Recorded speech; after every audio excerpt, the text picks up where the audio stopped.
পণ্ডিত, ভক্তিপরায়ণ,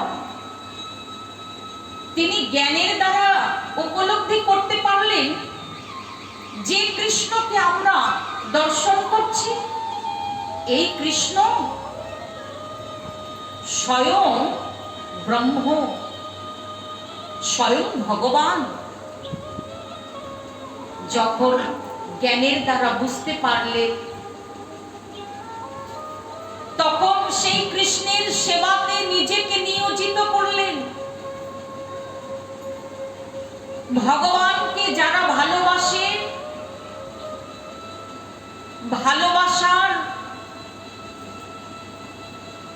যে ক্রিয়া নমুনা কিসের মাধ্যমে প্রকাশ করে?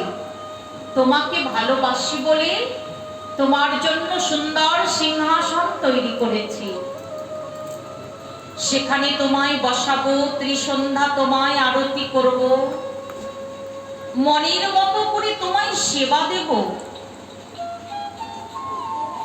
যারা ভগবানকে ভালোবাসে, ভালোবাসার উপলব্ধি করে, ভগবানের এমন করে সেবা করে।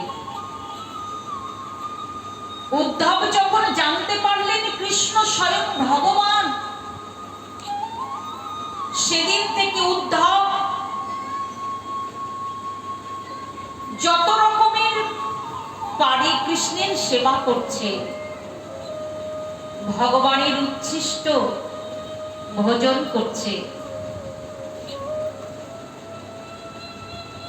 মনে মনে আনন্দ উপলব্ধি করছে। ভগবানকে ভালোবেসে সবাই তার ভক্তরা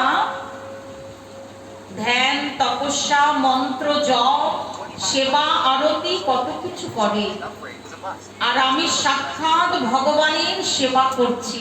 আমার মতো ভাগ্যবান আর কজন হতে পারে?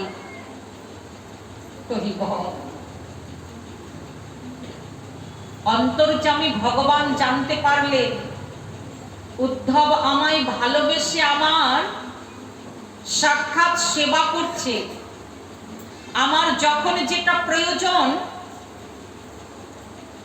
সেটা আমায় সেবা উপলব্ধি করে সেবা করছে। কিন্তু ও নিজেকে বড় ভাগ্যবান মনে করছে। ভগবানকে পেয়ে কোথাও যেন অভিমান, অহংকার এসে দাঁড়িয়েছে।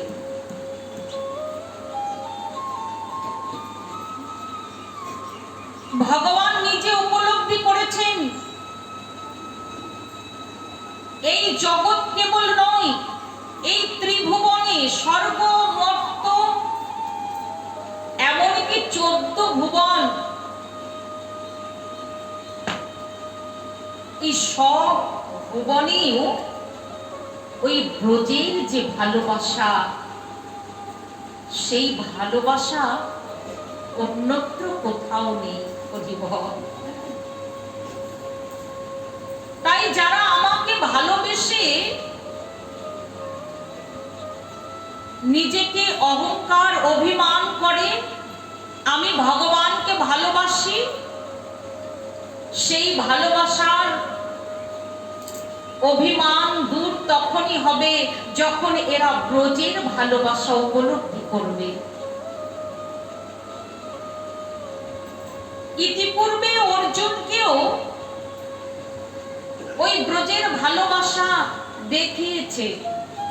যারা ভগবানকে ভালোবাসে, ভগবান কৃপা করে তাদের সেই শুদ্ধ ব্রজের ভালোবাসা উপলব্ধি করায়। অর্জুনকে কিভাবে দেখালেন? অর্জুনও ভাবত এই কৃষ্ণের সঙ্গ সান্নিধ্য, তাকে ভালোবাসলেই ভগবানকে আলাদা করে আর ভালোবাসতে হবে না। কুরুক্ষেত্রে রণভূমিতে আমি যে তার বিশ্বরূপ দর্শন করেছি, এতে আর আমার কোনো সন্দেহ নেই যে কৃষ্ণ ভগবান নয়। তাহলে আলাদা করে আর ভগবানকে ভালো কেন বাসবো? কৃষ্ণকে ভালোবাসলেই ভগবানকে ভালোবাসা হয়ে যাবে। আলাদা করে আর ভালোবাসতে হবে না। আর শ্রেষ্ঠ ভালোবাসায় আমার ভালোবাসা হবে। অর্জুনকে কি বলে পাঠাবে? অর্জুনকে বিরোচনে বসে বসে বললেন, অর্জুন, বৃন্দাবনের যমুনা আমার অতীব প্রিয়। অর্জুন, ওই যমুনার চতুর্দিকে ফলের বৃক্ষ, ফুলের বৃক্ষ, তমাল বৃক্ষ এত সুন্দর করে সাজানো গোছানো, তাই তো আমার এত প্রিয়। ওই যমুনাকে একবার একটু তুমি দর্শন করে আসবে, সেই শোভাটা আছে কিনা। যমুনার শোভা ঠিক আছে কিনা দেখতে গেলেন অর্জুন। সেখানে গিয়ে দেখছে ব্রজ গোপীগণ কৃষ্ণকে হারিয়ে তারা তাকে যে পরশ করবে, যমুনার জলে জল কেলি করেছে কত কৃষ্ণ গোপীদের সঙ্গে, এখন তো তাদের পাচ্ছে না। এখন তো সেই কৃষ্ণ আর ব্রজে নেই। কিন্তু যমুনা, নিশ্চয় তোমার জলে তার পরশ লেগে আছে। তাই তোমার জলকে যদি আমরা পরশ করি, আমাদের প্রাণবধূর অঙ্গের পরশ পাবো।